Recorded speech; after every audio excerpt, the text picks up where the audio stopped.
السلام علیکم دوستو، میرا نام ہے عامر جمیل اور آپ دیکھ رہے ہیں the history of sub continent. دوستو، آج کا ہمارا ٹاپک ہے ابتدائی اسلامی دور کے جو اہم صوفیہ کرام تھے، جو تصوف نے جنہوں نے ایک خاص نام کمایا تھا۔ ان میں سے پہلا شخصیت جو کہ سید علی حجویری، جس کو ہم دادا گنج بخش رحمۃ اللہ علیہ کے نام سے جانتے ہیں، اس کا ڈیوریشن 1009 ٹو 1072 تک ملتا ہے۔ سید علی حجویری المعروف دادا گنج بخش کا جو تعلق تھا، یعنی شجر نسب کے حوالے سے، وہ امام حسین رضی اللہ تعالیٰ عنہ تک پہنچتا ہے۔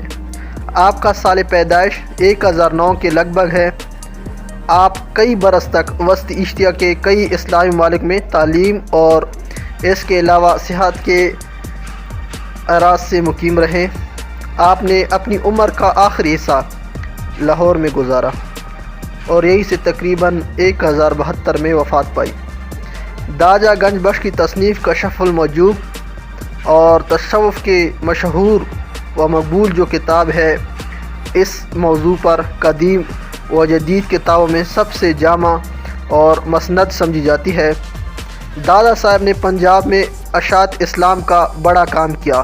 انہوں نے لاہور میں درس و تدریس کا سلسلہ شروع کیا۔ ان کی تعلیم و تبلیغ سے لاتعداد لوگ مسلمان ہو گئے۔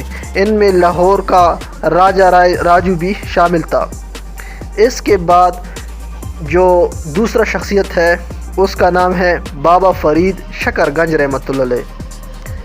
بابا فرید کے جو دادا تھے وہ کابل کے تھے۔ اصل نام اس کا تھا مسعود تھا۔ آپ 1174 میں کھتوال کھوٹی وال مضافات ملتان میں پیدا ہوئے۔ ملتان ہانسی اور دلی میں تعلیم پائی، پھر عراق اور حجاز کا سفر کیا۔ خواجہ قطب الدین بختیار کا، اس کے علاوہ شیخ شہاب الدین سروری اور شیخ فرید الدین عطار سے بھی فیض حاصل کیا۔ پہلے دلی میں، پھر اس کے علاوہ اپنے مرشد خواجہ بختیار کی رحمۃ اللہ علیہ کی وفات کے بعد جو دن میں قیام کیا، تو پاک پتن کے نام سے پنجاب کا ایک قصبہ ہے، وہی 1265 میں وفات پائی۔ آپ نے تمام زندگی تبلیغ اسلام کے لیے وقف کی اور بابا فرید نے اردو اور پنجاب میں عرفانہ کلام پیش کیا۔ اس لحاظ سے وہ اردو کے پہلے صوفی شاعر کہلائے جاتے ہیں۔ اس کے علاوہ شیخ بہاؤالدین زکریہ ملتانی رحمۃ اللہ علیہ کا بھی نام آتا ہے۔ برصغیر میں سرور یہ سلسلہ کے بانی کے علاقے کوٹ کروڑ، اس کا جو تاریخ پیدائش ہے وہ 1172 ہے۔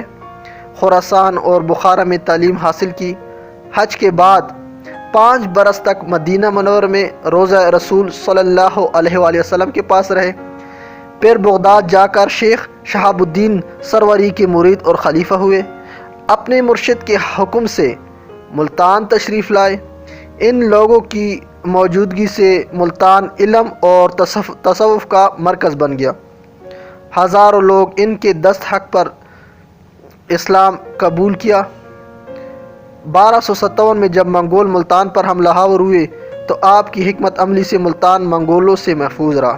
ملتان، سندھ اور بلوچستان کو آپ کی روحانی سلطنت سمجھا جاتا ہے۔ آپ کی خانقاہ میں ہزاروں من اناج موجود تھا اور خوش سالی کے زمانے میں ضرورت مندوں کو تقسیم کیا جاتا تھا۔ شیخ بہاؤالدین برصغیر میں سروری سلسلہ کے بانی تھے۔ آپ کا سال وفات 1262 ہے۔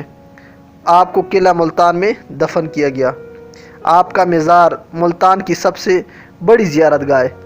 اس کے بعد جو چوتھی شخصیت ہے وہ لال شہباز قلندر۔ آپ شیخ بہاؤالدین زکریہ ملتانی کے مشہور مرید ہیں۔ آپ کا مزار سیون شریف سندھ میں سب سے بڑی زیارت گاہ ہے۔ چونکہ آپ سرخ لباس زیب تن فرماتے، اس لیے آپ کو مرشد نے لال شہباز کا خطاب عطا فرمایا۔ آپ کا نام شیخ عثمان اور وطن تبریز کے قریب ایک گاؤں مرنت تھا، اس لیے شیخ عثمان مروندی لال شہباز قلندر کہلاتے ہیں۔ بابا فرید گنج شکر اور اس کے علاوہ شیخ بہاؤالدین زکریہ سے فیضاب ہوئے۔ سلطان بلبن کا بیٹا خان شہید آپ کا معتقد خاص تھا۔ آپ 1264 کے قریب سندھ میں تشریف لائے اور سیون میں مقیم ہوئے۔ یہاں انہیں بڑی مقبولیت حاصل ہوئی اور لاتعداد لوگ ان کے مرید ہوئے۔ انہوں نے سیون ہی میں 1274 میں وفات پائی۔ فیروز تغلق کے زمانے میں سیون کے ولی ملک اختیار الدین نے ان کا شاندار مقبرہ تعمیر کروایا۔